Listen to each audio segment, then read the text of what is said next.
Mbaniriza nate ku channel yange mukulikeeyo mwebale kusiiba mwebale kuva mu yidi. Leero tugenda kubeera nga tukola bagiya wa kawunga. Obadde okimanyi nti akawunga osobola okubeera nga okakolamu bagiyas eziri crispy obulungi nnyo ne muzirya n'abaana bo mu holiday kuba n'ozipaakinga.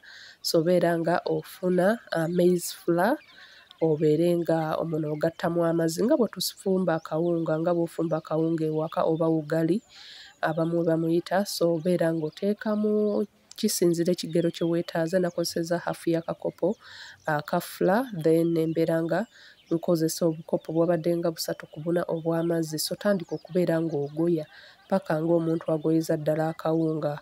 Wano tewaliiwo kyawukana, tewaliiwo temulimu kajogoli kano. Just tandika butandisi kubeera nga ogoya kawunga paka ng'olaba nti akawunga nga bw'okagoya ne kabeera nga kayidde bulungi. Bwe kamala okujja tukaagala kali soft then kazze wano wabbali mu bbawero. Genda mu maaso obeere nga akagoyaagoyaamu okuba nga akawoza kabeere nga akavaamuko okwokya okungi okukalimu. Nkusaba osubscribinge ku channel yange neeyongeko, likinga video and leave a comment below. Tuwerabira kubeera ng'onyiga kade. Oluvannyuma ng'omaze okulaba nti kagenze kawola ate nga kali soft, gattamu cornstarch. Cornstarch ono agenda kubeera nga akaleetera okubeera nga kali crispy bulungi nnyo. So tubeere nga tufuna bagiyas eziri crispy nga zimenyeka bulungi nnyo. Oluvannyuma osobola okubeera ng'osizoninga n'omunnyo, osobola okubeera ng'oteekamu spices endala. W'oba oyagala ka black pepper n'okateekamu, ayagala ekinzaayo ki turmeric n'okiteekamu, kyonna ky'oba osazeewo okubeera ng'oteekamu, naye just nakozesezza munnyo gwokka. Then kozesa ku mazzi agafa aga bulijjo ag'oku taapu ag'oku tanka gonna ogende ng'oyiwamu mpola katono katono paka ng'olaba nti nno tukeetaaga nga kali soft bulungi nnyo. Nga bw'okateeka ku jjiiko eno oba mu kuuma konna k'ogenda okubeera ng'okozesa ng'olabira ddala nti nno busobola okubeera nga buyita muli nga kali soft nti w'okasqueezingirako kuli eri bagiyas ziba ziyitamu muli eri.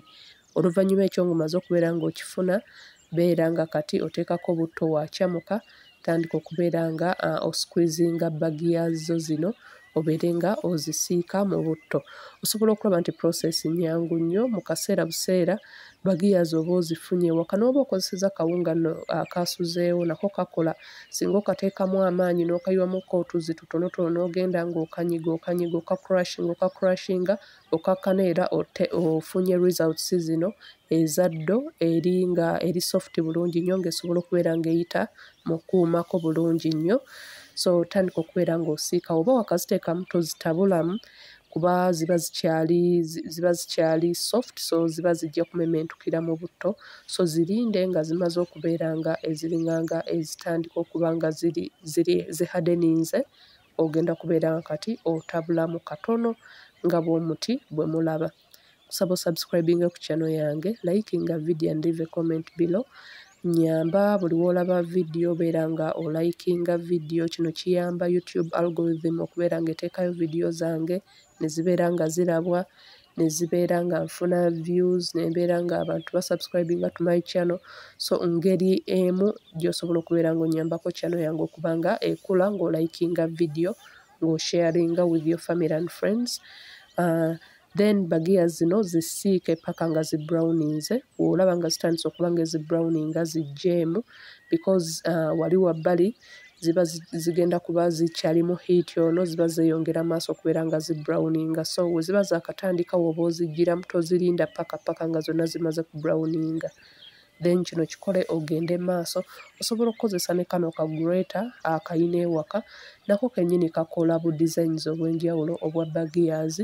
Abaana bwe basobola okubeera nga banyumirwa, busobola okubeera nga babulya because nabo buba buvaayo nga buli bulungi ate nga buli so crunchy and crispy. So osobola nako okubeera ng'okakozesa oba n'obeera nga okozesa gw'alina steamer, naawe osobola okubeera ng'ogikozesa eno entamu erimu obutuli obwa wansi osobola okubeera nga gy'okozesa oba n'okozesa era ejjiiko gye nkozesezza. Era zino osobola okubeera ng'oziflavoringa n'okozesa chili, n'okozesa paprika, n'okozesa ku lemon. Yonna herb oba spice go gy'oba weetaaze okubeera ng'okozesa mu kuflavoringa bagiyas zino osobola okubeera nga ogikozesa n'obeera ng'oflavoringa bagiyas zo. so genda maaso obeere ng'osiika paka nga bu browninze, obeere ng'obudraininga ku paper towel okubeera ng'oggyamu excess oil, oyo yenna ayinza okubeera nga agendeddemu wano ng'obuggyamu. Kusaba obeere ng'onyiga kkade, buli w'onyiga kkade genda maaso obeere ng'onyiga ku all notifications, obeere nga notifications za vidiyo zange zonna empya ze mba naakateekayo ozifuna. Neeyanzizza nnyo okusubscribinga, neeyanzizza nnyo okulayikinga, abasharinze vidiyo zange, neeyanzizza nnyo. Osobola okulaba nti bu bagiyas buli ready, buli so crispy, buli so crunchy. Osobola okulaba engeri gye bumenyekamu, then beera nga we bumaliriza okuba nga buwoze storing in an airtight container, obeere nga obwenjoyinga ne famire yo. Mu holiday eno abaana babeere nga babuenjoyinga, osobola okubupackaging era n'obeera nga obutunda ate nga bulastinga okumalira ddala omwezi mulamba. Thanks for watching. Please don't forget to subscribe, like and share.